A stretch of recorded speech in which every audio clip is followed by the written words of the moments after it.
Unwall Pacific. Hello बच्चों, my name is Anant. I am the faculty of mathematics here.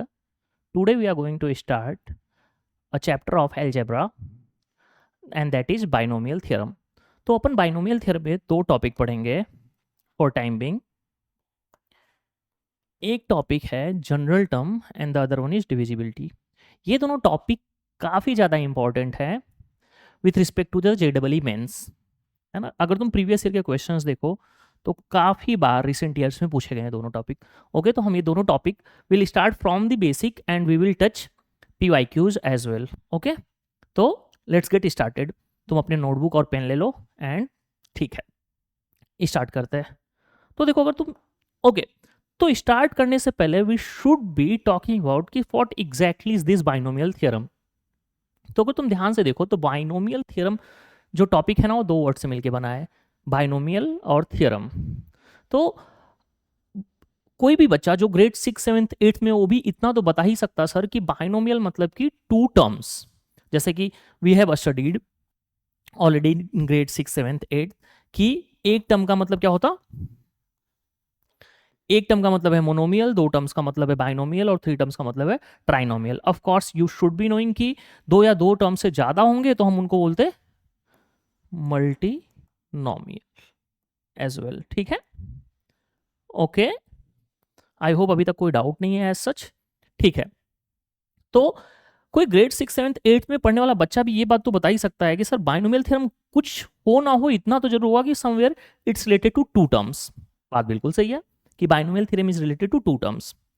अब exactly देखते कि binomial theorem होता क्या है. तो अगर मैं तुमसे पूछूं कि what is a plus B की पावर 1, तो you will be like sir मजाक कर रहे हैं क्या, एवरीवन नोज दैट कि a प्लस बी की पावर 1 क्या होता है.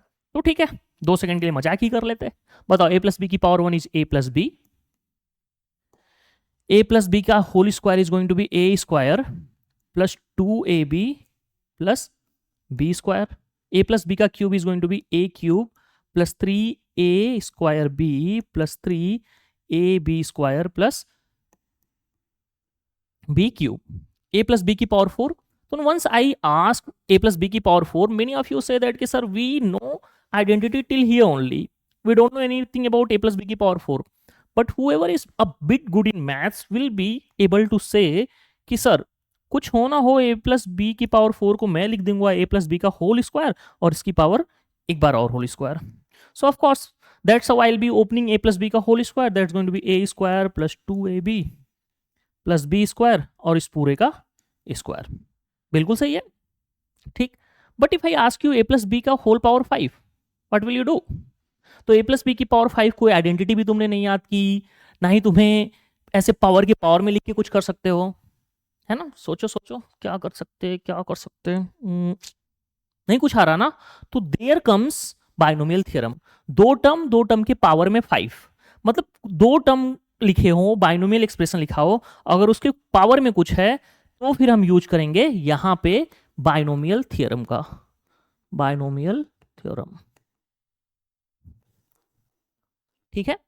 अब एग्जैक्टली बाइनोमियल थ्योरम क्या हो, मतलब क्या होता हो तो आइडिया लग गया कि once there are two term and we have to raise the power, then how can we expand it, we can apply binomial theorem. ठीक है, अब कैसे अप्लाई करेंगे वो देखने से पहले we should be knowing prerequisites for binomial theorem. तो एक बार प्री रिक्विजिट डिस्कस कर लेते, फिर हम बाइनोमियल थ्योरम को डीप में डिस्कस करेंगे. ठीक है, तो देखो प्री रिक्विजिट क्या क्या है इसके लिए. तो हमें दो चीजें आनी चाहिए भाई, एक है फैक्टोरियल और एक है बाइनोमियल कोफिशिएंट. अब बाइनोमियल कोफिशिएंट होता क्या एग्जैक्टली हम वो थोड़ी देर बाद बात करेंगे. अभी हम एनसीआर के टर्म में डिस्कस कर लेते हैं, है ना. NCR is something which you will study और you might have studied in permutation and combination. अगर तुमने परम्यूटेशन एंड कॉम्बिनेशन पढ़ा है तब तो फॉर श्योर तुम एनसीआर उधर भी पढ़े होगे, है ना. It's not NCR national capital region, वो दिल्ली का रीजन नहीं है ना. It is related to mathematics. Okay, ठीक है. तो पहले फैक्टोरियल के बारे में हम बात करते हैं. तो देखो, अगर मैं तुमसे बोलूं ना, पहली बात तो ये जानो कि फैक्टोरियल को रिप्रेजेंट कैसे करते हैं. तो रिप्रेजेंटेड बाय, समझो हमें n का फैक्टोरियल निकालना, तो रिप्रेजेंटेड बाय n फैक्टोरियल, और ऐसे भी लिखा होता कई बार, है ना. तो ये दोनों ही फैक्टोरियल निकालने के सिंबल्स है, ठीक है। अब समझो इनकी वैल्यू मुझे किसी ने दे दी 5 फैक्टोरियल। तो 5 फैक्टोरियल निकालने का मतलब क्या होता है, ध्यान से सुनना। जो नंबर तुम्हें दे रखा है फैक्टोरियल निकालने के लिए, उसका मल्टीप्लीकेशन करना स्टार्ट करो एक एक डिक्रीज करके, और हमें 1 तक जाना है। बोले तो 5 into 4 into 3 into 2 into 1, and if you multiply this you are going to get 120। चमका क्या? कोई डाउट? आई होप कोई डाउट नहीं है। तो एक दो एग्जांपल और देख लेते हैं फटाफट। If I ask you 6 factorial, तो that's going to be 6 into 5 into 4 into 3 into 2 into 1। अच्छा तुम ध्यान से देखो तो मैं इसको एक चीज और भी लिख सकता, ये है 6 और ये क्या चीज लिखा हुआ है फैक्टोरियल के टर्म में, बता सकते क्या इसे? सर ये 5 into 4 into 3 into 2 into 1, sir ये तो 5 फैक्टोरियल है, तो it's written 6 into 5 factorial, and that's going to be 6 into 120, that's going to be 720। ठीक इसी तरह अगर मैं तुमसे पूछूं 7 फैक्टोरियल बताओ, तो 7 फैक्टोरियल मतलब 7 into 6 into 5 into 4 into 3 into 2 into 1, that can be written as 7 into 6 factorial, that is 7 into 720, that's going to be 7 to 14 5040। ठीक है, तो जो हम ये एक्सप्रेशन लिखे इसके बेस पे मैं रिजल्ट यहां से लिख सकता भाई कि n जो है ना n factorial, this can be written as n into, अच्छा n फैक्टोरियल पहले हम एक्सपेंड करके लिखते हैं, करेक्ट। n फैक्टोरियल अगर हम एक्सपेंड करके लिखे तो we can write this as n into n minus 1 into n minus 2 into n minus 3। ऐसे गाड़ी कहां तक चलती जाएगी? ये गाड़ी जाएगी टोटल 1 तक, ठीक है। अब इसको मैं और क्या लिख सकता, तो अगर मैं इस n को यहां पे फिर से लिख लूं, इस n को यहां लिख लिया, ठीक है। तो n इंटू, अब तुम इस पूरे चीज को ध्यान से देखो, तो can you tell me this in terms of n minus 1 factorial? तो देखते हैं सर, ये n minus 1 n minus 2 n minus 3, मतलब सर n माइनस 1 से स्टार्ट हो रहा और 1 तक जा रहा, तो सर इसका मतलब ये हुआ कि ये n माइनस 1 का फैक्टोरियल लिखा है। बिल्कुल सही है भाई, n माइनस 1 का फैक्टोरियल है ये, करेक्ट। तो यहां से हमें एक रिजल्ट मिल गया कि n factorial is equal to n into n minus 1 factorial, ठीक है। अच्छा यहां पे मैं क्या बोलता ना तुम्हें कि अगर इस रिजल्ट में तुम क्या पुट कर लो, यहां पे अगर तुम पुट कर दो n की वैल्यू 0, n की वैल्यू 0 नहीं, n की वैल्यू पुट कर लो 1, तो you are going to get 1 factorial is equal to 1 into 1 minus 1 का फैक्टोरियल। तो 1 फैक्टोरियल, अच्छा 1 फैक्टोरियल की वैल्यू तो 1 ही होगी। यस सर, क्यों? क्योंकि 1 और 1 से कम करेंगे तो 1 से 1 तक जाने के लिए सिर्फ 1 तक ही जाना होगा, करेक्ट। तो 1 फैक्टोरियल की वैल्यू 1, तो यहां पे मैं 1 फैक्टोरियल की वैल्यू जब 1 लिखा और 1 इंटू ये है 0 फैक्टोरियल, तो यहां से 0 फैक्टोरियल की वैल्यू 1 आ गई, ठीक है। तो अब मैं एक बात बताने वाला तुम्हें कि ये जो n लिखा है यहाँ पे ना, ये जो n लिखा हुआ है यहाँ पे, इस पे कंडीशन क्या होती? तो ये कंडीशन हो सकती है कि ये जो n है इसको होना चाहिए होल नंबर। बात समझ में आई है ना? क्यों? क्योंकि 0 भी हो सकता है और 0 से ज्यादा। अब तुम पूछोगे सर क्या ये फ्रैक्शन या नेगेटिव नहीं हो सकता? तो हो सकता है, वो तुम अपने जब तुम ग्रेजुएशन कर रहे होगे, let's say if you are doing MSc BSc in mathematics, या फिर जब तुम बीटेक कर रहे होगे, तो you are going to study about that, and तब हम गामा फंक्शन का यूज करते उसे कैलकुलेट करने के लिए, है ना। लाइक -1/2 फैक्टोरियल क्या होता, 1/2 फैक्टोरियल क्या होता, these things are calculated by gamma functions, ठीक है। ओके तो एक्चुअली हम इतना समझ गए कि what is 0 factorial, what is 1 factorial. तो वी कैन नोट डाउन कुछ फैक्टोरियल्स हम ऐसे याद कर सकते हैं जो कि हमें कैलकुलेशंस में काफी हेल्प करेंगे, ठीक है। तो वो फैक्टोरियल्स को मैंने यहाँ पे नोट डाउन कर रखा है। ये देखो कि 0 फैक्टोरियल की वैल्यू 1, 1 फैक्टोरियल की वैल्यू भी 1, 2 फैक्टोरियल की 2, क्यों? क्योंकि 2 into 1 is 2, 3 factorial 6, 4 factorial 24, 5 factorial की 120, 6 फैक्टोरियल की 720 एंड सो ऑन। तो कम से कम इतना तो अपने को याद ही कर लेना चाहिए, ठीक है। इतनी बातें अपने को याद, मतलब देखो अब I am not forcing you कि तुम 8 फैक्टोरियल 9 फैक्टोरियल 10 फैक्टोरियल याद ही रखो, बट अगर याद है तो मे भी कहीं 9 फैक्टोरियल आया तो मल्टीप्लीकेशन करने की जगह हमें याद रहेगा, तो मे भी हम 5-10 सेकंड बचा ले जाएंगे, है ना। एंड कंपटीशन में saving time is very important, जितना टाइम यहां से सेव करोगे उतना टाइम किसी और क्वेश्चन पे दोगे, करेक्ट, तो बात सही है। तो बस फैक्टोरियल इतना ही है ना, कि कोई भी फैक्टोरियल अगर हमें लिखना है, so to summarize I can say कि पहली बात भाई, फैक्टोरियल जो हमारे सिलेबस में है वो होल नंबर के लिए है। तो तुम्हें कोई फैक्टोरियल, किसी भी नंबर का फैक्टोरियल चाहिए तो तुम ओ नंबर से स्टार्ट करो, एक एक डिक्रीज करते जाओ और 1 तक चले जाओ। ठीक है, I hope this is clear. Now let's jump to the next topic.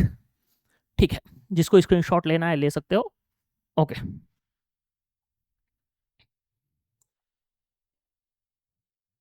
Next topic जो है प्री रिक्विजिट में, वो है एनसीआर, या फिर हम इसको बाइनोमियल कोफिशिएंट भी बोलते हैं। तो देखो एनसीआर जैसा मैंने बोला ना कि we use this concept in permutation and combination as well.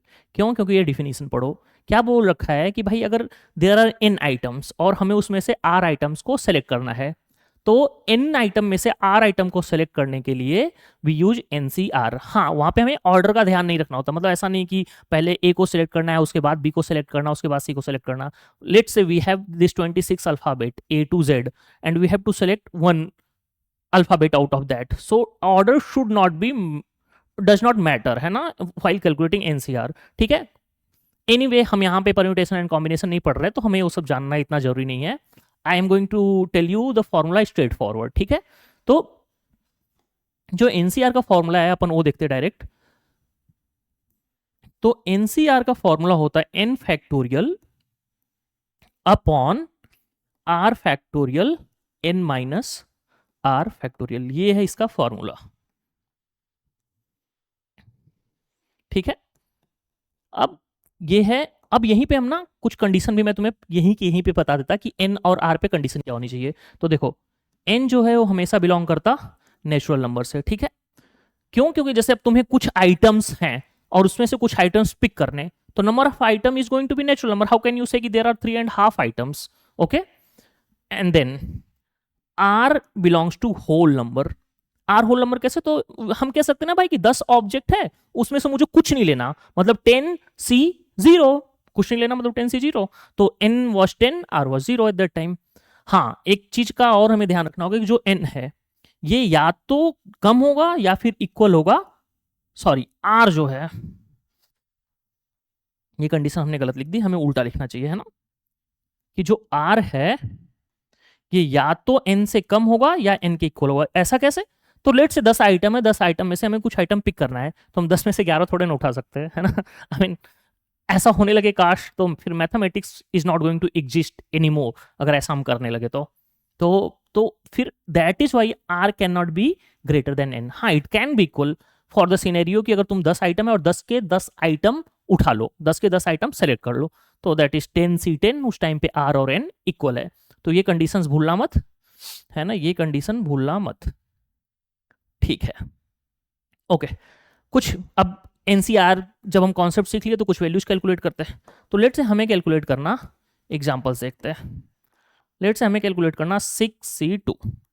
तो अगर 6c2 कैलकुलेट करना है हमें, तो ये कितना आएगा, अगर ये फॉर्मूला लगाएं तो this is going to be 6 factorial upon 2 factorial into 4 factorial.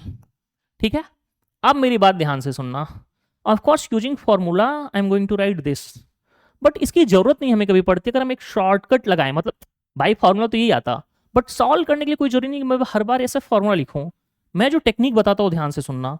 मैं क्या लिख सकता, ये 6c2 लिखा है ना, तो 6 को लिखो 6 इंटू 2 है तो एक बार डिक्रीज करके लिख दो, मतलब 6 को 2 बार लिखो एक बार डिक्रीज करके। नीचे 2 लिखा है तो 2 इंटू 1, तो this is going to be 15। अब तुम्हें बिलीव नहीं तो तुम इसको सॉल्व करो, ये भी 15 ही आएगा। तो देखो कैसे, मैं 6 फैक्टोरियल क्या लिख सकता, 6 into 5 into 4 factorial upon 2 factorial को 2 फैक्टोरियल ही रहने देते, या इसको ओपन करके लिख लो 2 इंटू 1, और 4 फैक्टोरियल रहने दो। तो 4 फैक्टोरियल से 4 फैक्टोरियल कैंसिल आउट हो गया और ये वही आया जो हमने लिखा था। बात समझ में आई क्या? तो कुछ कैलकुलेशंस फटाफट और करते और फिर अपन बात करेंगे। तो देखो, अगर मुझे कैलकुलेट करना है लेट से 15c3, तो ऑफ कोर्स यूजिंग फॉर्मूला ये होगा 15 factorial upon 3 factorial 15 minus 3 factorial. But as I told you हम ऐसे तो कैलकुलेट करेंगे नहीं, तो एक बार जो टेक्निक बताई मैंने उसका यूज करके फटाफट तुम कैलकुलेट करो वीडियो पॉज करके और फिर वेरीफाई करना आंसर। तो हम इसको क्या अभी हमने बात की थी कि भाई यहाँ पे 3 लिखा है तो 15 को 3 बार डिक्रीज करके लिख दो, 15 इंटू 14 इंटू 13 अपॉन नीचे 3 लिखा है ये, तो नीचे हो जाएगा 3 इंटू 2 इंटू 1। ठीक है, तो 3 से कैंसिल आउट कर दिया इसको, 3 5 जा, और 2 से इसको कैंसिल आउट कर दिया 7, तो ये आ जाएगा 35 इंटू 13। अब ये सॉल्व करके जितना भी आ जाए। ठीक है, ओके, एक दो और कैलकुलेशन करते हैं फटाफट। Let's say we have to calculate 6C4। तो अब ध्यान से देखो, तुम बोलोगे सर इस बार तो फिर 6C4 को कैलकुलेट करना रहेगा। ठीक है, एक काम करते हैं, हम कैलकुलेट करते हैं and then I tell you observation. तो 6C4 को कैलकुलेट करना है तो हम लिखेंगे, ऑफ कोर्स हम फॉर्मूला अब नहीं लिखने वाले, हम डायरेक्ट कैलकुलेट करेंगे। तो 6 into 5 into 4 into 3 upon 4 into 3 into 2 into 1। तो 4 और 3 को आउट कैंसिल डायरेक्टली, 2 से इसको कैंसिल आउट कर दिया, 2 3 जा 5 3 जा 15, यार 15। अब एक फन फैक्ट बताऊं, इसको 6C4 को लिखो 6C2, मतलब मैंने क्या लिखा 6C4 को 6C 6 minus 4 which is going to be 6C2। मैंने NCR में लिख दिया यहाँ पे NCN माइनस R। ठीक है, कैलकुलेट करते और देखते कितना आता। तो जैसा हमने बात किया अभी, अपन ने ये बात करी कि 6 को ऐसे 2 टाइम्स लिखेंगे, एक कम करके, एक कम करके लिखते जाएंगे। तो 6 इंटू 5, नीचे 2 है तो 2 इंटू 1, तो 6 5 जा 30 बाई 15। ये देखो ये दोनों इक्वल आ रहे हैं। ठीक है, एक और ट्राई करते, अगर ऐसा आ रहा तो फिर हम इस ऑब्जर्वेशन के बेसिस पे एक फॉर्मूला लिख सकते हैं। तो समझो इस बार अपन ने कैलकुलेट किया 5C2, तो 5C2 कितना आएगा 5, वही सेम लॉजिक कि 5 इंटू 4 दो बार डिक्रीज कर दिया सर, 5 और 4 लिख दिया मतलब 2 बार हो गया, एंड 2 इंटू 1 नीचे, तो 5 4 जा 20, 20 बाई 2 इज 10। अब हमने जो ये ऊपर ऑब्जर्वेशन करा था इसके बेसिस पर अगर मैं लिखना चाहूँ तो हो जाएगा 5C5 minus 2 that is 5C3। तो 5C3 इज, अब फिर से लिखो तो 5, यहाँ 3 है तो इसको 3 बार लिखेंगे, तो 5 4 3 अपॉन नीचे 3 इंटू 2, 3 से 3 कैंसिल आउट हो गया, 2 से 4 को कैंसिल आउट किया तो 2, 5 2 सा 10। तो यस, ये दोनों भी इक्वल है। देखो, तो यहां से हमने ऑब्जर्वेशन करके, है ना, हमने मतलब अपन ने मिलके एक ऑब्जर्वेशन करा, और ऑब्जर्वेशन जो आ रही हम लिख लेंगे क्या कि NCR इक्वल होता NCN माइनस R के, हमेशा। ठीक है, हमेशा याद रहे। अब देखो इसका यूज तो अब भी कि अभी हम एक करके देख सकते कि समझो हमसे किसी ने क्वेश्चन पूछा, समझो ये क्वेश्चन, अगर ये क्वेश्चन हमसे किसी ने पूछा रहता 15C12, तो देखो दोनों क्वेश्चन सेम है, तो of course instead of calculating 50C12 we will calculate 15C3, we are not going to calculate 15C12, I mean 15C12 if we are going to calculate using this method, so I will have to write 15 12 times, 15 into 14 into 13 into 12 into 11, और ऐसे 12 times decrease करना पड़ता। But वो करने के बजाय अगर हम ये कर ले तो इससे तो देख रहे हो आंसर सामने बैठा हुआ है, तो वी कैन डू दैट। ठीक है, तो आई होप यहाँ तक क्लियर है। एक बार ये स्लाइड पे देख लो, अगर कुछ डाउट है तो let me know, and then ये स्लाइड पे।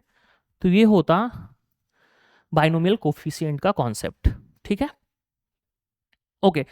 हाँ, बाइनोमियल कोफिशिएंट की और प्रॉपर्टीज होती जो हमें जाननी चाहिए, but those are not needed for basic expansions and general term. वो हमें जानना चाहिए जब हम बाइनोमियल सीरीज पढ़ रहे हो, बाइनोमियल कोफिशिएंट की सीरीज पढ़ते तब हमें वो सब प्रॉपर्टी जाना चाहिए। तो once we are going to start the topic binomial coefficient का series, then will discuss other properties, there are other properties as well of binomial coefficient. ठीक है, हम वो बाद में डिस्कस करेंगे, अभी हमें उसकी जरूरत नहीं है, तो हमें नहीं डिस्कस करना।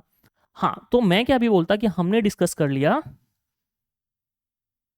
अच्छा, एक बात और ये भी याद कर लो अच्छे से कि अगर तुम ध्यान से देखो, लेट से हमें कैलकुलेट करना NCR, तो NCR NCN माइनस R के इक्वल होता, वो तो हमने अब भी डिस्कस किया। ठीक है सर, ये तो डिस्कस हो गया, आगे बताओ। तो ये हमने डिस्कस कर लिया है, ये डिस्कस कर लेते अभी के अभी कि ये कहां से आता। तो देखो, एक तो बाय डिफिनीशन हम इसको डायरेक्ट आंसर कर सकते हैं। कैसे? तो अगर मैं तुम्हें बोलूं कि NC0 मतलब there are n items and we have to select out of n items 0 item, तो लाइक ऐसे बैठो और सोचते रहो, n आइटम्स में से 0 आइटम नहीं लेना, मतलब मुझे आइटम्स टच ही नहीं करने हैं, because if I am going to touch I will have to take some like just only one way कि तुम कोई आइटम टच ही मत करो ना. और अगर there are n items and if you have to take all those n items then what to do. तो फिर तुम क्या करोगे कि वो टोटल सब n के n आइटम्स को उठा लोगे. एक ही वे है ना कि पूरे के पूरे आइटम्स को ले लो. तो इसका आंसर 1 आएगा. बट हम फॉर्मूले के थ्रू भी देख लेते. तो अगर मैं फॉर्मूला लगाऊं तो I am going to write NC0 को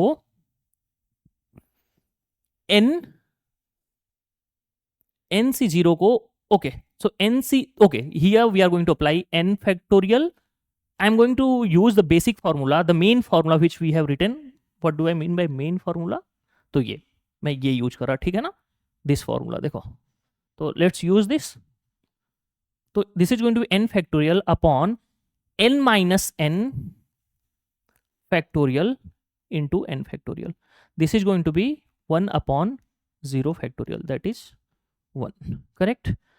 सिमिलरली अगर हम इसको प्रूफ करना, अब देखो इसका भी आंसर सही है कि let's say there are 10 items and we have to select just one.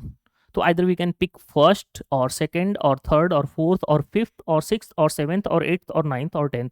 तो टोटल वेज 10. तो that's why if there are n items and if we have to pick one, so there are n ways. तो that's why the answer is n. But अगर तुम्हें फिर से फॉर्मूले से proof करना है तो हम क्या लिख सकते हैं इसको कि फॉर्मूला लगा दो n factorial upon n minus 1 factorial up into 1 factorial. अब अपने को पता है कि n फैक्टोरियल हम क्या लिख सकते हैं, n into n minus 1 factorial upon n minus 1 factorial. n minus 1 got cancelled, so answer is n. बात समझ में आई. तो हमने ये बात भी, तो ये बातें तो बिल्कुल याद रहें. I mean there is no chance at all कि you can forget in any scenario. ठीक है, you should be knowing this. इससे कैलकुलेशन में बहुत ज़्यादा हेल्प मिलेगी. And what do I mean by liar, तो it's a acronym which stands for कि लर्न इट एज रिजल्ट. तो ये रिजल्ट हमेशा तुम्हें याद होने चाहिए. ठीक है, आई होप इट्स क्लियर. तो हमने फैक्टोरियल और बाइनोमियल कोफिशिएंट उतना डिस्कस कर लिया है जितने से अपन ये दो टॉपिक्स हैं, ये दोनों टॉपिक क्लियर कर लें. मतलब एक अच्छा कॉन्सेप्ट हम बिल्डअप कर सकते हैं इन दोनों टॉपिक्स पे. ठीक है, और बाकी जो बाइनोमियल कोफिशिएंट का सीरीज है उसके लिए ऑफ कोर्स थोड़ा और डिटेल में हमें पढ़ना पड़ता है फैक्टोरियल को और बाइनोमियल कोफिशिएंट को. तो जब हम वो टॉपिक पढ़ेंगे तो हम डिस्कस कर लेंगे बाइनोमियल कोफिशिएंट की प्रॉपर्टीज को एक बार और. तो अब हम स्टार्ट करेंगे after knowing the prerequisites we can start binomial theorem. ठीक है, तो हम अभी स्टार्ट कर सकते हैं. ओके, तो लेट्स कंटिन्यू बाइनोमियल थियरम. तो after studying the pre requisite that is factorial and binomial coefficient, अब बाइनोमियल थियरम देखना स्टार्ट करते हैं. तो अगर तुम्हें याद हो तो अपन ने a plus b raise to 1, a plus b whole square, a plus b whole cube, ये सब ऑलरेडी पढ़ रखा है. करेक्ट. तो उस सबको मैंने यहाँ पे लिस्ट डाउन कर लिया. अब समझो कि हमने जो ये तीनों लिखे हैं, ये तीनों हमने आइडेंटिटी याद थी ऐसे लिख दिया. ऑफ कोर्स तुम कह सकते कि सर इसको स्क्वायर का स्क्वायर कर दो तो लिख दो. That I know, but what I am asking here कि क्या हम इसको डायरेक्ट लिख सकते हैं, and that is something we are going to learn using binomial theorem. तो देखो उसको लिखने के लिए हम टेक्निक क्या यूज करेंगे, ध्यान से देखना. तो let's first do one thing. इनके जो कोएफिशिएंट्स है ना वो यहाँ पे लिस्ट डाउन करते हैं इन द सिमिलर वे. तो 1 का कोएफिशिएंट तो 1 ही होगा, a प्लस बी, a का कोएफिशिएंट 1 और b का कोएफिशिएंट भी 1 होगा. करेक्ट. तो ये 1 1 1. फिर यहाँ पे a स्क्वायर का कोएफिशिएंट 1 है तो 1 लिख दिया, 2ab का कोएफिशिएंट 2 है तो 2 लिख दिया, और यहाँ पे b स्क्वायर कोएफिशिएंट 1 है तो 1 लिख दिया. ठीक है. फिर a क्यूब, तो a क्यूब का कोएफिशिएंट देखो तो 1 है तो 1 लिख दिया, 3a स्क्वायर b का कोएफिशिएंट 3 है तो 3 लिख दिया, और 3ab स्क्वायर में ab स्क्वायर का कोएफिशिएंट 3 है तो 3 लिख दिया, और b क्यूब का कोएफिशिएंट 1 है तो 1 लिख दिया. ठीक है, आगे क्या करें. तो अगर इन द सिमिलर वे मुझे a प्लस बी पावर 4 में भी कोएफिशिएंट पता चल जाए तो हम ऐसे ही लिख सकते हैं. तो एक चीज हम अच्छे से ऑब्जर्व कर सकते हैं कि ये जो कोएफिशिएंट से ऐसे ही नहीं आ रहा है. जैसे यहाँ पे मैं 1 और 2 को ऐड करता, अगर मैं 1 और 2 को ऐड करूं तो आई विल बी गेटिंग 3. अगर मैं 2 और 1 को ऐड करूं तो आई विल बी गेटिंग 3. तो ऐसे ही ऐड करते. तो देखो पहले तो 1 और 1 लिख लिया, फिर ये 1 और 3 को ऐड किया तो 4 मिला, ये 3 और 3 को ऐड किया तो 6 मिला, ये 3 और 1 को ऐड किया तो 4 मिला. ठीक है, और ये 1 थोड़ा सही से लिख लेते हैं, रुक जाओ. So this one we should be writing in a better way. वो यहाँ पे लिख लेते हैं, ठीक है। तो अगर यही पैटर्न को हम फॉलो करें तो ये जो सीरीज आएगी हम क्या लिख सकते हैं, ऑफ कोर्स ये a⁴ से स्टार्ट होगी, तो a⁴ प्लस 1 कोफिशिएंट फिर 4 कोफिशिएंट, और ये एक पावर कम हो जाएगा, देखो तो एक पावर कम हुआ मतलब a³ और इसका पावर, इसका कोफिशिएंट हो जाएगा 4 प्लस एक पावर और कम कर देंगे तो a³ के बाद क्या आ जाएगा, ये आ जाएगा a² b² और उसका पावर 6, इसके बाद 4 है कोफिशिएंट 4 लिखा और इसकी पावर एक और कम होके a और b की एक और पावर बढ़ के 3, देन प्लस कोफिशिएंट 1 है तो हमने 1 लिखा और 1 लिखने का कोई पॉइंट तो है नहीं, और फिर a का एक पावर और कम होके a⁴, a⁴ इज 1 तो लिखने का कोई सेंस नहीं है, तो ये हो जाएगा b⁴। सही है, हमने पावर 4 भी ओपन कर दिया। What if you are going to write the power 5 in the similar way, वो भी करके देखते हैं। तो अगर पावर 5 लिखना है तो हमने 1 यहाँ पे लिखा इस सीरीज के लिए, है ना, और 1 यहाँ पे लिख दिया, ठीक है। और 4 अब हम ऐड करते गए तो 4 और 1 मिलके 5, 6 और 4 मिलके 10, 6 और 4 मिलके 10, 4 और 1 मिलके 5, कुछ ऐसा बनने वाला। तो a प्लस बी की पावर 5। तो पहले हम क्या करते हैं कि जो डिक्रीजिंग ऑर्डर में लिखना है a और b की पावर को, कि a की पावर डिक्रीज होती जाएगी, b की पावर इंक्रीज होती जाएगी। Let's first write that and then will write the coefficient. तो a की पावर 5 से स्टार्ट होगा, then plus a⁴b, then a⁴3b², a⁴3, a⁴3b², then a⁴2b³, then ab⁴4 and then b⁴5। and now let's write the coefficients। तो a की power 5 का coefficient is 1 plus a⁴b का coefficient is 5, then coefficient is 10, then 10 again, then 5, then 1 plus plus plus plus। तो see we did it, है ना। तो that's how we are able to open a plus b की power 5।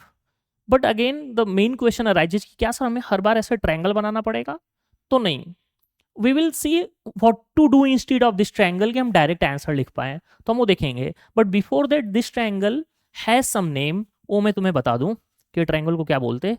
This triangle is known as Pascal triangle. वो कैसे लिखते जाते देख लो, पहले 1, ऐसे 1 तो साइड्स में रहेगा, लेफ्ट साइड है ना, लेफ्ट मोस्ट साइड और राइट मोस्ट साइड में तो 1 रहेगा ही रहेगा, और बीच के टर्म्स कैसे लिखते जाते हैं, तो ये 1 और 1 मिलके 2, देन ये 1 और 2 मिलके 3, ये 2 और 1 मिलके 3, ये 3 और 1 मिलके 4, ये 3 और 3 मिलके 6, ये 3 और 1 मिलके 4, देन ये 4 और 1 मिलके 5, ये 4 और 6 मिलके 10, ये 6 और 4 मिलके 10, और ये 4 और 1 मिलके 5। ये ऐसे ही चलता जाएगा, इसको हम बोलते हैं पास्कल ट्रायंगल, ठीक है। अब आ जाओ देखते हैं कि हम इसको डायरेक्ट अप्लाई कैसे करेंगे। तो मैं क्या बोलता तुम्हें कि अगर तुम ध्यान से ऑब्जर्व करो तो let's talk about the expansion of a plus B की पावर 5 ओनली। तो इसके जो कोफिशिएंट्स आए हम इनके बारे में थोड़ा बात करते हैं। तो I am going to erase this, है ना, तुम्हें स्क्रीनशॉट लेना है या फिर तुम्हें लिखना है तो पहले लिख लो, और फिर मैं इरेज करके बताता कि ये लिखा क्या है, या फिर मैं इसको सेलेक्ट करके इधर नीचे लिख सकता, रुक जाओ, है ना। अब देखो मैं क्या बोलता यहाँ पे कि जो 1 है ना, इसको जो पावर 5 है इसके टर्म में मुझे लिखना हो तो मैं कह सकता कि ये क्या है 5c0, ये क्या है 5c1, ये क्या है 5c2, ये भी 5c2, ये 5c3।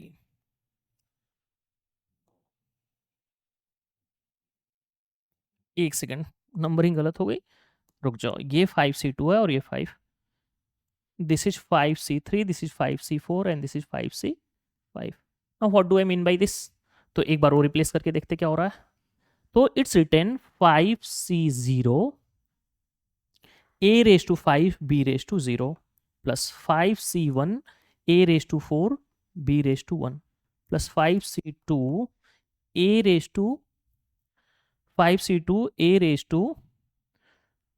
3b² plus 5c3 a raised to 4 b cube, sorry it's decreasing, my bad, a square b cube plus 5c4 a b power 4 plus 5c 5 b power 5। एक बार ध्यान से देखो, कैलकुलेट करो, वीडियो पॉज करो और calculate करो कि क्या लिटरली ये आ रहा। अगर तुम समझ चुके हो तो नाउ यू नो कि हाउ टू एक्सपेंड इट, है ना। फॉर एग्जाम्पल अगर अब मुझे कोई डायरेक्ट पूछे कि सर एक काम करो, आप मुझे बताओ x प्लस वाई, या a प्लस बी के टर्म में लिख रहे हैं तो वही लिखते चलते अभी, कि एक a प्लस बी पावर 10 बताओ। तो नाउ आई नो कि ये स्टार्ट हुआ 10c0 से, 10c0 जो फर्स्ट टर्म है उसकी पावर 10 से स्टार्ट होगा, तो x power 10 b y power, हम a और b लेके चल रहे हैं तो it should not B x, it should B a, तो a power 10 b power 0 plus 10c1 a power 9 b power 1 plus 10c2 a power 8, a की powers घटती जाएंगी b की पावर बढ़ती जाएगी, तो b square plus 10c3 a power 7 b power 3 plus dot dot dot dot dot dot, last term direct लिखते हैं 10c10 a power 0 हो जाएगा और b पावर 10 हो जाएगा। तो प्लीज ध्यान से देखो, ऑब्जर्व करो। अब हम इसी ऑब्जर्वेशन को क्या करेंगे, x प्लस वाई या फिर कह लो a प्लस बी की पावर n के लिए डायरेक्ट लिख देंगे, है ना। तो लिखे क्या, यहीं पे लिखते हैं ना। चलो लेट्स एक्सपेंड, एक काम करते हैं नेक्स्ट स्लाइड पे जाते। तुम स्क्रीनशॉट लेना है, यहाँ पे कुछ लिखना है तो लिख लो, otherwise will go on the next slide. तो देखो अगर हमें लिखना है x प्लस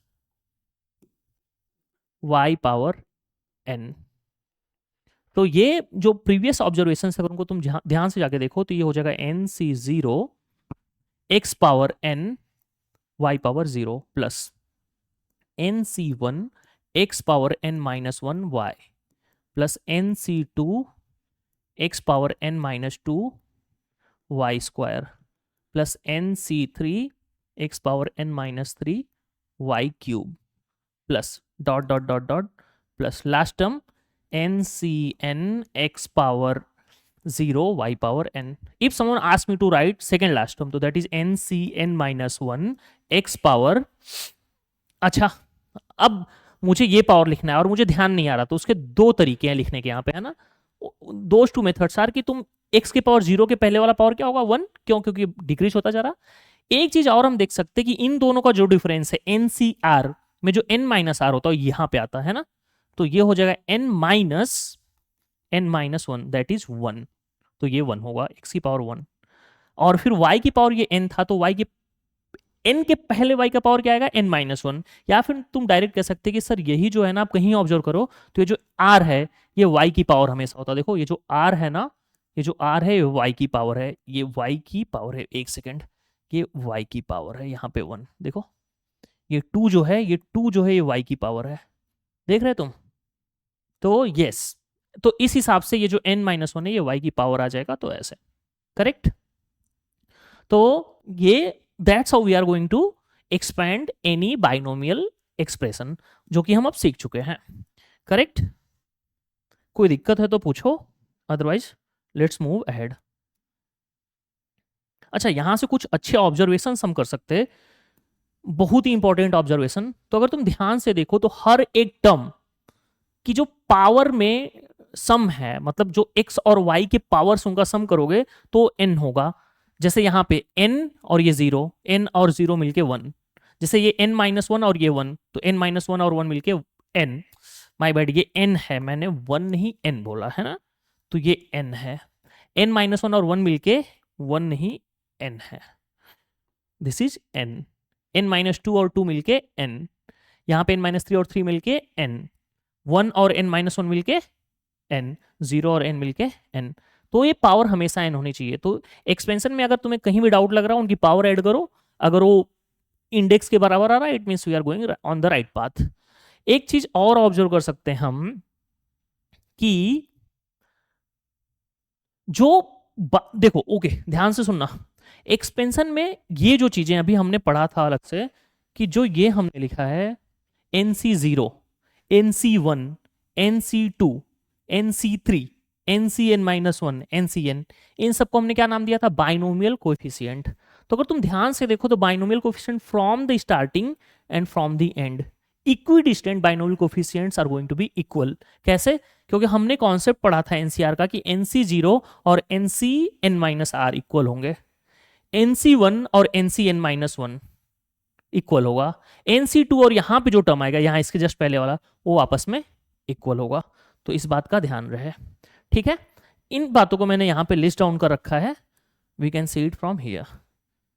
ये देखो यहां पे हमने, हाँ एक बात और अपने को देखनी है कि ये देखो जो हमने लिखा ना यहां पे कि total number of terms in the expansion of x plus Y की power n is equal to n+1। तो वो कैसे होगा?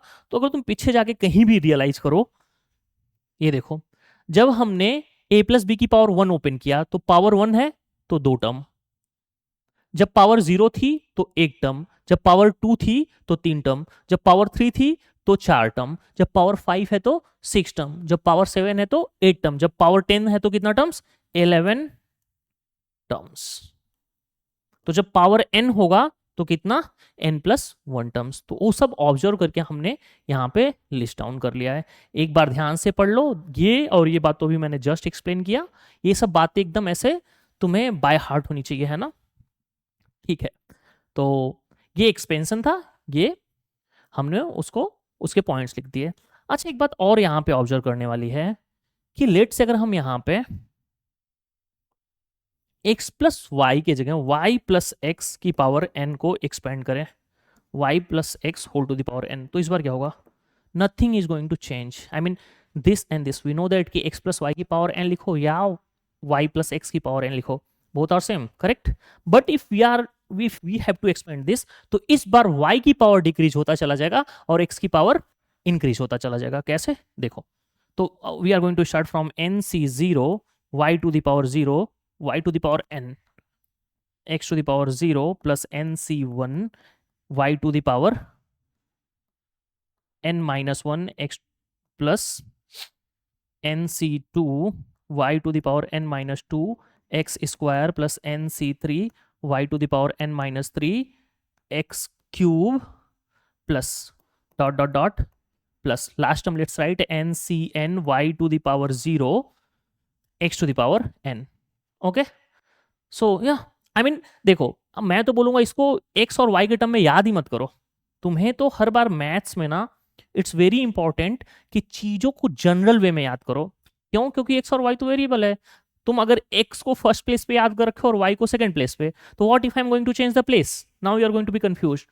सो please try to memorize it as ऐसे, first plus second. Now what is this first and second? तो first is first place and second is second place. Now it's power n. तो क्या होगा? ये स्टार्ट होगा NC0 से NC0, NC1, NC2, NC3, NC4. It will go till NCN. Why? Because this power is n. Now first term का power will start from n and it will go till 0. n, n-1, n-2, n-3 and it will go till 0. Second का power will start from 0 and will go till n. Correct? Yeah. So that's how we can memorize in general. ठीक है, so after seeing this, एक question यहाँ पे और भी decode कर लेते। Now there would be some student who might be thinking कि सर x प्लस वाई की पावर n तो आपने बता दिया, बट सर जब मैं 9th 10th में पढ़ रहा था ना या 8th में, तो मैं तो a माइनस बी का होल स्क्वायर भी जानता था, जो कि मुझे अभी तक याद है। पर आपके बाइनोमियल एक्सपेंशन में तो आपने a प्लस बी की whole square, a plus b whole cube, a plus b whole power 4 के एक्सपेंशन को ऑब्जर्व करके आपने a प्लस बी की पावर n तो बता दिया। But what if I am going to get a plus B की पावर a माइनस बी की पावर n? अगर वहां पे माइनस हो फिर क्या करेंगे सर, आप ये बताओ। तो देखो, let's expand that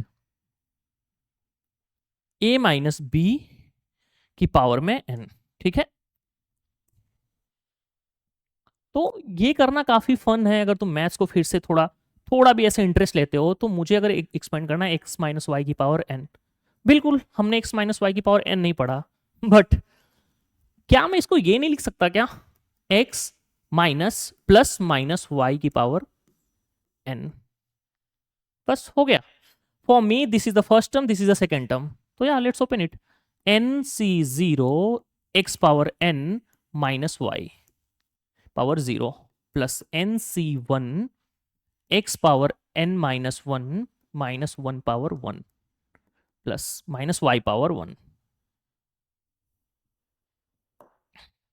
plus NC2 x power n minus 2 minus y whole square plus NC3 x power n minus 3 minus y whole cube plus so on. Now, one thing we should take care here, we should take care of कि क्या तुम बता सकते हो जो last term आएगा वो plus आएगा या माइनस? Nobody knows कि वो प्लस आएगा या माइनस.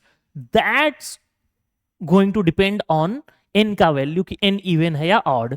ठीक है, तो फॉर टाइमिंग पहले लिख लेते डायरेक्ट और फिर हम बात करेंगे इस बारे में. तो एन सी एन एक्स की पावर 0 और माइनस वाई की पावर n. अब देखो साफ साफ पता चला कि माइनस वाई की अगर पावर n में अगर ये इवन हुआ तो फिर पॉजिटिव और अगर ये ऑड हुआ तो नेगेटिव. तो प्लीज ये बात अच्छे से याद रख लेना कि अगर हम x माइनस वाई की पावर n ओपन कर रहे हैं तो जो लास्ट टर्म है अगर n इवन है तो वो आएगा पॉजिटिव और अगर n ऑड है तो वो आएगा negative. We can see that here. Correct. I hope कि ये बात क्लियर है. ठीक है. अच्छा, एक बात हमें और यहां पे लिख लेनी चाहिए थी जो कि अभी हम लिख लेते हैं. ये मैं इरेज करा क्योंकि ये तुम समझ गए होगे, है ना. मैं ये भी इरेज कर दे रहा. आई होप कि तुमने स्क्रीनशॉट वगैरह ले रखा है. ठीक है. मैं एक बात और लिख देता यहां पे कि ये जो सम लिखा है ना, ये हम इसको like you must have studied in sequence and series कि जब भी हम ऐसे सम लिखा होता तो हम उनको कई बार क्लब करके सिग्मा के टर्म में लिख सकते. तो मैं अगर इसको क्लब करके लिखने चाहूं तो it's written x plus Y की पावर n सिग्मा. देखो तो ये NC0 है, NC1 NC2 NCn minus 1 NCn. तो मैं इसको क्या लिख रहा है NCR. और अगर NCR लिखा तो बिंदास हम कह सकते कि 0 से स्टार्ट होके n तक जा रहा. करेक्ट. इतनी बात आई होप कि तुम समझ चुके हो. तो हमने NC0 NC1 NC2 का तो ध्यान रख लिया, उसको हमने यहाँ पे फिक्स कर दिया. Correct. Now we have to deal with x and y. तो अगर तुम ध्यान से देखो तो x की पावर में n लिखा है, तो x की पावर n लिखने के लिए मैं क्या बोलता हूं, यहाँ पे लिख दो x power n minus r. देखते हैं सही है क्या. तो जब पहला टर्म लिखना होगा तो r की वैल्यू 0 तो x की पावर n. जब दूसरा टर्म लिखना होगा तो r की वैल्यू 1 तो n माइनस 1. बिल्कुल सही है. ठीक है. इनटू y और y की पावर r. तो ये अपना सम आ गया, है ना, इन टर्म्स ऑफ सिग्मा. तो हमें ये बात भी याद रख लेनी चाहिए. ठीक है. Summation r is equal to 0 to n NCR x to the power n minus r y to the power r. ठीक है. आई होप यहां तक क्लियर है. ओके. एक दो एक्सपेंशन और करते हम. अब मैं क्या तुमसे बोलता कि तुम वीडियो पॉज करो और जल्दी से को एक्सपेंड करो और बताओ कितना आ रहा. वीडियो पॉज करो और जल्दी से बताओ कि ये एक्सपेंड करने पे कितना आ रहा. ठीक है. तो आई होप कि तुमने खुद से लिख लिया है. Now let's cross check. तो अगर हम इसको एक्सपेंड करना स्टार्ट करें तो ये हो जाएगा NC0 1 to the power n which does not make sense, x to the power 0 which is not going to make sense. तो NC0 NC1x plus NC2x square plus NC3x cube plus NC4x power 4 plus NC5x power 5 plus last term is going to be NCn x power n. Of course हम 1 कहीं नहीं लिखे क्योंकि 1 की power कुछ भी होता तो हमेशा 1 ही होगा. तो that's why we haven't written anything about 1. हमने, है ना, डायरेक्ट इसको लिख दिया. ठीक है. अगर मैं तुम्हें इसी तरह सिमिलरली पूछूं 1 माइनस एक्स की पावर n तो ये कितना हो जाएगा. तो ये हो जाएगा NC0 माइनस. क्यों माइनस? क्योंकि जो सेकेंड है इसमें माइनस एक्स की पावर 1 आएगा. तो माइनस एक्स की पावर 1 आएगा जब तो माइनस को बाहर ले लिया. तो NC1x प्लस NC2x स्क्वायर. यहां पे माइनस कहां चला गया? तो जब ये माइनस एक्स से उसका स्क्वायर करोगे तो माइनस माइनस गायब हो गया. या फिर अगर तुम्हें थोड़ा भी दिक्कत है तो पहले हम इसको पूरा लिख के ओपन करते, देन अगेन हम साइन एडजस्ट कर लेंगे नेक्स्ट स्टेप में। तो हम इसको लिख सकते हैं NC1 plus NC0 plus NC1 minus x की power 1 plus NC2 minus x का whole square plus NC3 minus x का whole cube plus NC4 minus x की power 4 plus tick tick tick tick plus NCN minus x की power n. Correct? Now let's bring this sign out of the bracket. So it's going to be NC0 minus, अब देखो यही minus में direct लिख रहा था तभी, minus NC1x plus NC2x square minus NC3x cube plus NC4x power 4 plus dot dot dot plus of course minus x की power n में माइनस बाहर निकालू या नहीं तो वी डोंट नो, ये कौन बताएगा? ओ n, अगर n इवन हुआ तो मैं बाहर निकालूंगा, और अगर n इवन नहीं हुआ, अगर वो ऑड हुआ, सॉरी अगर n इवन हुआ तो इवन में पावर प्लस हो जाती है, तुम्हें पता है, लाइक -1 का पावर 4, तो it's going to be 1 only. तो अगर पावर इवन हुई तो फिर माइनस गायब हो जाएगा, ऐसा कह सकते कि इवन पावर्स नेगेटिव को खा जाती है, और अगर ऑड पावर रहा तो ऐसे माइनस को ओमिट कर देते हैं ना। तो ऐसे तुम याद रख सकते हो कि जब नेगेटिव नंबर्स की पावर इवन होता तो खा गया, और जब अगर ऑड हुआ तो ओमिट कर दिया तो तुम कई बार ऐसे भी याद कर सकते हैं ना। तो यहाँ पे ये हम इसके बारे में आंसर नहीं कर सकते कि यह है क्या, तो this is going to be NCN minus x की पावर n ही रहने दो इसको, that's how we are going to write it. ठीक है, तो आई होप कि तुम्हें ये दोनों एक्सपेंशन समझ आ गए। मैं याद करने तो नहीं बोलूंगा, बट ऐसे इन सब पे तुम्हें अच्छा खासा कमांड होना चाहिए, क्योंकि ये एक्सपेंशंस काफी ज्यादा इंपॉर्टेंट है। करेक्ट, बार बार तुमसे पूछे जाएंगे, तो याद करना डज नॉट मेक सेंस, क्योंकि फटाफट तो लिख सकते हैं जब चाहिए तो, या बट अगर तुम याद करने में एक्सपर्ट हो तो तुम याद भी कर सकते हो। ठीक है, ओके। नाउ कुछ एक्सपेंशंस हम करते हैं ना, तो अभी अपन क्या करेंगे, ओके एक क्वेश्चन पहले सॉल्व करते हैं। आई होप तुम्हें एक्सपेंशन अच्छे समझ में आ गया, तो एक क्वेश्चन सॉल्व करते हैं। 2-3 क्वेश्चन फटाफट लिखते हैं। समझो मैं तुमसे पूछता हूं x प्लस वाई की पावर 6, वैसे तो हमने डिस्कस किया, पर एक बार और थोड़ा ऐसे कॉन्सेप्ट क्लैरिफिकेशन के लिए फटाफट डिस्कस कर लेते। तो क्या हो जाएगा, this is going to be 6C0 x power 6 y power 0 plus 6C1 x power 5 y power 1 plus 6C2 x power 4 y square plus 6C3 x power 3 y cube plus 6C4 x square y power 4 plus 6C5 x y power 5 plus 6C6 y power 5। ठीक है, ऐसे open कर लिया फटाफट। अब मान लो तुम्हें solve करते हुए कहीं थोड़ा भी डाउट आए कि सर ये तो सही लिखा ना, तो अपने को पता है कि जो x और y है उसकी जो पावर है, अगर मैं उनके पावर्स को ऐड कर दूं तो it should be equal to 6। तो ऐड करके देख लेते हैं। तो 6 plus 0 6, 5 plus 1 6, 4 plus 2 6, 3 plus 3 6, 4 plus 2 6, यहाँ पे x की पावर 1 और 5 5 प्लस 1 6, और ये y की पावर 5। देखो, तो that's Y I was saying कि गलतियां हो सकती हैं, है ना। और बाय द वे वो एक डेलिब्रेट मिस्टेक था, just to let you know कि अगर हम जल्दी जल्दी में गलती कर दिए तो हम बाद में उसको जाके इंप्रूव कर सकते हैं। करेक्ट, ठीक है, ओके। इतना लिखने के बाद अब मैं तुमसे बोलता कि चलो ये क्वेश्चन सॉल्व करो। 3 प्लस √5 की पावर 4 प्लस 3 माइनस √5 की पावर 4। करेक्ट, तो अपने को दिख रहा कि ये एक एक्सपेंशन है, ये एक एक्सपेंशन है, दोनों को एक्सपेंड करना और दोनों को ऐड कर देना है। तो देखो ध्यान से अगर तुम समझो इस बात को, तो हम डायरेक्ट भी आंसर कर सकते हैं। डायरेक्ट का मतलब कि हमें ये एक्सपेंड करके लिखना, ये एक्सपेंड करके लिखना और फिर ऐड करना, ऐसा जरूरी नहीं है। अगर तुम ध्यान से समझ पाओ तो इसमें जो पहला टर्म आएगा और इसमें जो पहला टर्म आएगा वो सेम आएगा, क्योंकि दोनों के टर्म सेम है और दोनों ही पॉजिटिव होंगे तो दोनों ऐड होंगे। इसमें जो सेकंड टर्म आएगा और इसमें जो सेकंड टर्म आएगा वो भी सेम आएगा, बट ये प्लस और ये माइनस का तो दोनों कैंसिल आउट होंगे। फिर इसमें जो थर्ड टर्म आएगा और इसमें जो थर्ड टर्म आएगा वो दोनों ही सेम टर्म आएंगे और दोनों ही पॉजिटिव आएंगे तो दोनों ऐड हो जाएंगे। तो what I am trying to tell you here कि इसमें टोटल 5 टर्म्स आएगा, 5 टर्म आएंगे यहां भी और यहां भी।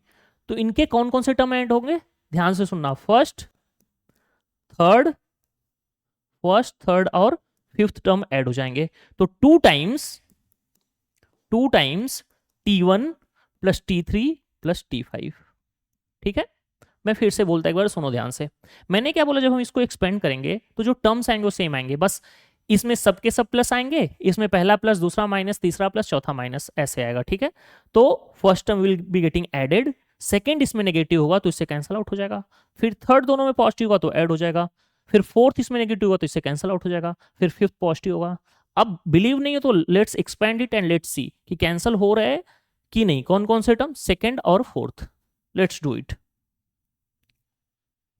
तो अगर मैं ओपन करूं 3 प्लस रूट 5 की पावर 4 को, तो it's going to be 4C0 3 power 4 plus 4C1 3 power 3 root 5 plus 4C2 3 power 2 root 5 square plus 4C3 3 into root 5 cube plus 4C4 root 5 power 4। Terms count करो, 1 2 3 4 5, सही है। अब लिखते हैं हम 3 माइनस रूट 5 की पावर 4। तो मैं क्या बोलता तुमसे कि इसमें और इसमें सब कुछ सेम है, तो जो ये आ रखा है वही ये भी आएगा, करेक्ट। बस ये है कि इसमें जो साइन है वो चेंज हो जाएगा। तो एक काम करते हैं, मैं तो एक काम करूंगा भाई, मैं इसी को कॉपी कर लिया यहाँ पे।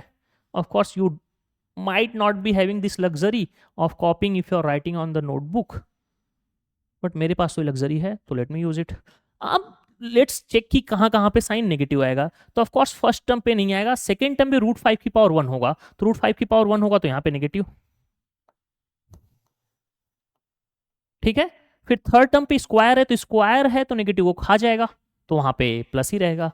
फिर थर्ड टर्म पे क्यूब है तो नेगेटिव को ओमिट कर देगा तो यहाँ पे आ जाएगा। और जो फोर्थ टर्म उसमें पावर 4 है तो खा गया। अब मैं इन दोनों को ऐड करूं, if I am going to add, wait, if I'm going to add these two, I'll be getting 3 plus root 5 की पावर 4 प्लस 3 माइनस रूट 5 की power 4 is equal to 2 times ये इनसे स्वाहा और ये इनसे स्वाहा। क्या क्या बचा, 4C0 3 टू द पावर 4 और फिर 4C2 3 स्क्वायर रूट 5 का स्क्वायर। ऑफ कोर्स रूट 5 के स्क्वायर को 5 लिख सकते, 3 के स्क्वायर को 9 लिख सकते, 4C2 को सब जो उसको सॉल्व करके अपन लिख लेंगे, पर अभी तो अपना ध्यान ऐड करने पे है। फिर 4C4 रूट 5 पावर 4। अच्छा एक बात बताओ, जो मैंने स्टार्टिंग में ये आंसर कर दिया था, ये क्या वही आ रहा, ये देखो 2 times first term, correct, 2 times second term, sorry second तो कैंसिल आउट हो चुका है, थर्ड टर्म और last term that is fifth term.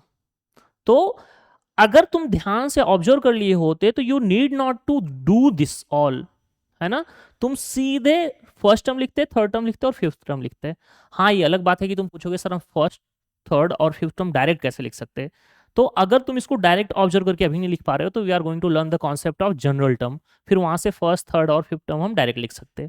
ठीक है, तो आई होप कि तुम ये समझ चुके हो। नेक्स्ट अगर हम क्वेश्चन सॉल्व करना चाहें, अच्छा तुम स्क्रीनशॉट वगैरह लेना हो तो this is a screen, you can take it. Okay, I hope अभी तक सब कुछ सही जा रहा। Let's talk about one more question. तो देखो पिछला क्वेश्चन जो था, अगर तुम ध्यान से देखो तो ये था 3 प्लस रूट 5 की पावर 5 प्लस 5 ही था ना, पावर 4 था, 3 माइनस रूट 5 की पावर 4 4। तो हमने देखा यार था 2 times T1 plus T3 plus T5। ठीक है, इसी तरह अगर मैं तुमसे नेक्स्ट क्वेश्चन पूछूं, a प्लस रूट बी अब तुम पूछोगे सर ये ए प्लस बी क्यों नहीं लिख रहे, ए प्लस रूट बी क्यों लिख रहे हैं, तो ठीक है, it is just a question, I am taking some variable, तो है ना, ए प्लस बी भी लिख सकते हैं, ए प्लस रूट बी भी लिख सकते हैं, है ना, you should not be bothering about that. A plus root b की power 6 minus a plus root b की power, it's the same thing, a minus root b की पावर 6। अब देखो क्या होगा, तो इस लास्ट क्वेश्चन में हमने ऐड किया था, इस क्वेश्चन में हम सबट्रैक्ट कर रहे हैं, तो व्हाइल सबट्रैक्टिंग जो सेम सेम टर्म आएंगे सेम साइन के साथ वो तो कैंसल आउट हो जाएंगे, बट इसमें जो नेगेटिव साइन के साथ आएगा उसको नेगेटिव पॉजिटिव कर देगा और उसमें ऐड हो जाएगा, तो अपने को 2 टाइम्स लिखना है वो टर्म्स जो इसमें नेगेटिव आएंगे, तो नेगेटिव और नेगेटिव ये पॉजिटिव हो जाएगा, मतलब ये नेगेटिव नेगेटिव पॉजिटिव और इसके साथ ऐड हो जाएगा, तो फर्स्ट टर्म ऑफ कोर्स इसमें जो आएगा वो प्लस ही रहेगा, तो फर्स्ट टर्म तो नहीं आने वाला, सेकेंड टर्म, फिर थर्ड टर्म जो आएगा इसमें वो ऑफ कोर्स पॉजिटिव होगा, है ना, आई होप तुम समझ पा रहे हो कि पॉजिटिव क्या आएगा, क्योंकि जो थर्ड टर्म है उसमें इसकी पावर स्क्वायर आएगा और स्क्वायर नेगेटिव वो खा जाता है, करेक्ट, तो T2 plus T4 plus T6, correct, यही हो जाएगा। अब तुम बोलोगे सर आप ऐसे कैसे पता कर लिए तुरंत कि T6 ही आएगा, T7 क्यों नहीं, तो ऑफ कोर्स इसमें टोटल ये 6 है, तो इसमें टर्म कितने आएंगे, 7 टर्म्स, बट T6 के बाद पॉजिटिव कौन सा टर्म आता, ऑल्टरनेट चला, तो T6 के बाद T7 तो नहीं आएगा, T7 पॉजिटिव होगा, T8 जो होगा वो नेगेटिव होगा, बट T8 है ही नहीं, इसमें टोटल टर्म 7 ही होंगे, तो T7 जो आएगा वो T7 इसका पॉजिटिव और इसका पॉजिटिव, तो पॉजिटिव माइनस पॉजिटिव वो कैंसल आउट हो जाएगा, करेक्ट। अब नहीं बिलीव है तो फिर से उसको अपन एक्सपेंड करेंगे और अपन देख लेंगे, actually this is homework for you, ये तुम खुद से एक्सपेंड करना और देखना ये बात समझ में, ये बात सही हो रही या नहीं हो रही, ठीक है। तो आई होप कि तुम्हें बाइनोमियल एक्सपेंशन अभी तक बिल्कुल क्लियर है, कि अभी तक हमने बाइनोमियल एक्सपेंशन में क्या क्या पढ़ा, तो जो मेन चीज है वो जानना ये है कि x प्लस वाई की पावर n का एक्सपेंशन कैसे करेंगे और x माइनस वाई की पावर n का एक्सपेंशन कैसे करेंगे, और इसमें कब कब पॉजिटिव होगा कब कब नेगेटिव होगा। जैसे मैं तुमसे एग्जांपल के लिए पूछ लूँ कि इसमें टोटल टर्म कितने होंगे, सर पावर n है तो n+1, if I ask you कि the last term is going to be negative और पॉजिटिव, तो very frankly you should say कि सर लास्ट टर्म जो है ना उसमें आएगा NCN x की पावर 0 और माइनस वाई की पावर n, तो सर ये देखो जो माइनस है ना ये n पे डिपेंड कर रहा, तो सर जब तक आप मुझे n की वैल्यू नहीं बताओगे कि n इवन है या ऑड, तब तक मैं आपको नहीं बता सकता ये नेगेटिव होगा या पॉजिटिव, करेक्ट। अगर मैंने तुम्हें बता दिया कि ये इवन है तो पॉजिटिव, अगर ये n ऑड है तो नेगेटिव, ऐसा तुम्हें पता होना चाहिए, तो ये और ये एक्सपेंशन तो बिल्कुल एकदम याद होना चाहिए, ठीक है। अच्छा अब एक बात और यहां पे आ सकती कि सर अगर ये जो बाइनोमियल ये सिर्फ 2 टर्म के लिए है, तो अगर मान लो कभी 3 टर्म आ जाए तो क्या करेंगे, तो देखो 3 टर्म आ जाएगा तो एक उसके लिए अलग से टॉपिक है मल्टीनोमियल जो हम पढ़ सकते हैं, बट कई बार ना हम बाइनोमियल का यूज करके भी 3 टर्म ओपन कर सकते हैं, कैसे, देखो समझो कि मैंने लिखा a प्लस बी प्लस सी की पावर n, या एक छोटा टर्म लेते सो दैट कि इसको समझ पाना ज्यादा इजी हो जाए, तो समझो मैंने पावर 4 लिख दिया। अब अपन स्मार्टली क्या कर सकते हैं, देखो मैथ्स पढ़ने वाले बच्चे इतना तो है कि वो इतना स्मार्ट होते कि वो कुछ ना कुछ जुगाड़ निकाल लेंगे, तो मैंने क्या बोला a प्लस बी पूरे को एक टर्म मान लो, इस पूरे को एक टर्म ने बोल दिया और प्लस सी को दूसरा टर्म बोल दो, या फिर तुम b प्लस सी को एक टर्म बोल सकते थे और a को दूसरा टर्म, तो अगर ये इसको हमने a प्लस बी प्लस सी बोल दिया पावर 4, तो अपने को पता है क्या करना है, 4c0 फर्स्ट टर्म की पावर 4 सेकेंड टर्म की power 0 plus 4c1 first term की पावर 4 माइनस 1 3 और सेकेंड टर्म c की पावर ये जो c1 लिखा तो 1 प्लस, अच्छा ये nc0 और c0 में कंफ्यूज ना हो जाओ इसलिए हम चेंज कर लेते हैं, a plus b plus x कर लो, है ना, वो NCR में भी c है तो मे भी तुम कंफ्यूज हो सकते हैं इसलिए चेंज कर लेते हैं, तो इसको x लिख दिया और इसको x लिख दिया, तो 4c2 a प्लस बी की power 2 x square plus 4c3 a plus b x cube, ठीक है, and then plus 4c4 a plus B की पावर 0 और x की पावर 4, ठीक है, ऐसे ओपन कर लिया। ऑफ कोर्स अब हम a प्लस बी की पावर 4 में एक बार फिर से बाइनोमियल लगा देंगे, ए प्लस बी की पावर की में 3 में एक बार फिर से, तो आइडेंटिटी भी तुम्हें याद है। तो मैं क्या बोलता तुम्हें कि लेट से कभी ऐसे जरूरत पड़ जाए कि बाइनोमियल यूज करके हमें 3 टर्म्स ओपन कर रहे हैं, तो ऐसा नहीं कि हम बिल्कुल गिव अप ही कर देंगे कि नहीं ये तो हो ही नहीं सकता, वी कैन डू दैट। अच्छा एक बात और मैं बता दूं तुम्हें, अच्छा याद आया, इसका स्क्रीनशॉट लेना है तो ले लो, इसका स्क्रीनशॉट लेना है तो ले लो, और फिर मैं तुम्हें एक और बात बता देता, तो मैं आई होप कि तुमने स्क्रीनशॉट ले लिया है। देखो ये जो x प्लस वाई की पावर n है, इसमें अगर तुम देखो तो ध्यान से हम n को होल नंबर ही लेके चल रहे हैं, है ना। तो एक क्वेश्चन तुम्हारे दिमाग में आना चाहिए, और एक्चुअली जब तुम मैथ्स पढ़ते हो ना, तो जैसे को कभी ये पढ़े तुम कि लाइक लेट्स से एनसीआर में हम एनसीआर हमेशा 5c2 5c3 कह रहे हैं, और सामने वाला तुम्हें नहीं बता रहा कि एन जो है हमेशा नेचुरल नंबर ही होना चाहिए, then you should ask by yourself कि सर हम इनको 5 ले रहे 4 ले रहे, अगर एग्जाम में 2.2 ले लिया तो सामने वाला अगर बता रहा है, if your teacher is telling you कि नहीं जो ये है 2.2 नहीं हो सकता, it has to be only whole number और it has to be only natural number, then बात सही है। नहीं तो मान लो कि अगर वो दूसरा वाले बात पूछ लिया, तो अगर कंडीशन अप्लाई नहीं है तो it might be ask in the exam, तो you should be knowing. In the similar way अगर तुम देखो तो हम जो एन है हमेशा होल नंबर ले रहे हैं, तो क्या ये फ्रैक्शन नहीं हो सकता क्या ये नेगेटिव नहीं हो सकता क्या? तो ये बिल्कुल हो सकता है। तो एक्चुअली जो बाइनोमियल थ्योरम है ना, ये 2 टॉपिक में बटा हुआ है, ऐसे 2 पार्ट में कह लो, बाइनोमियल थ्योरम ऐसे 2 पार्ट में बटा हुआ है। The very first part is कि जहां पे हम n जो इंडेक्स है उसको लेते होल नंबर, और आगे चल के एक टॉपिक है जो वैसे JEE मेंस के सिलेबस में डिलीटेड है, पर 1-2 बार उन्होंने पूछ लिया, और वो टॉपिक क्या है कि n क्या हो जाए नेगेटिव और फ्रैक्शन। वैसे तो जो n है ना वो कोई भी रियल नंबर हो सकता, इनफैक्ट ये कॉम्प्लेक्स भी हो सकता है ना, कोई दिक्कत नहीं है, पर हम जो पढ़ते वो होल नंबर के लिए, और आगे वो टॉपिक डिलीटेड है फिर भी हम डिस्कस कर लेते, वहां पे हम डिस्कस करते नेगेटिव या फिर फ्रैक्शन। बात समझ में आई? ओके।